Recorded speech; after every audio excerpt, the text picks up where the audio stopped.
how does innovation spread, right? So suppose that you develop a technology or technique, or your colleagues at Florida develop a technique.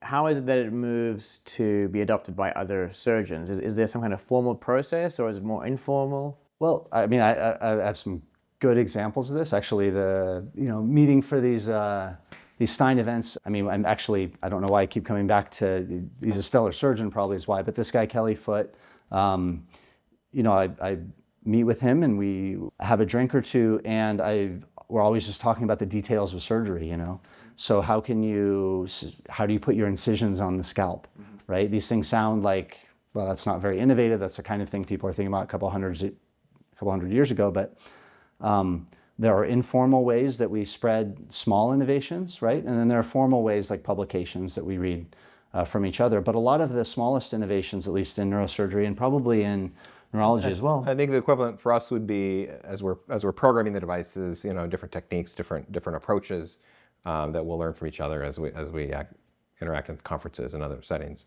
would be kind of the equivalent of that. These small changes that are all now big, kind of big innovations and larger changes in practice. In medical practice, a little different than in science, because we're all bounded by a lot of regulatory structure around it. So to really push something through to clinical practice requires a lot of that work, as well as just the science behind it.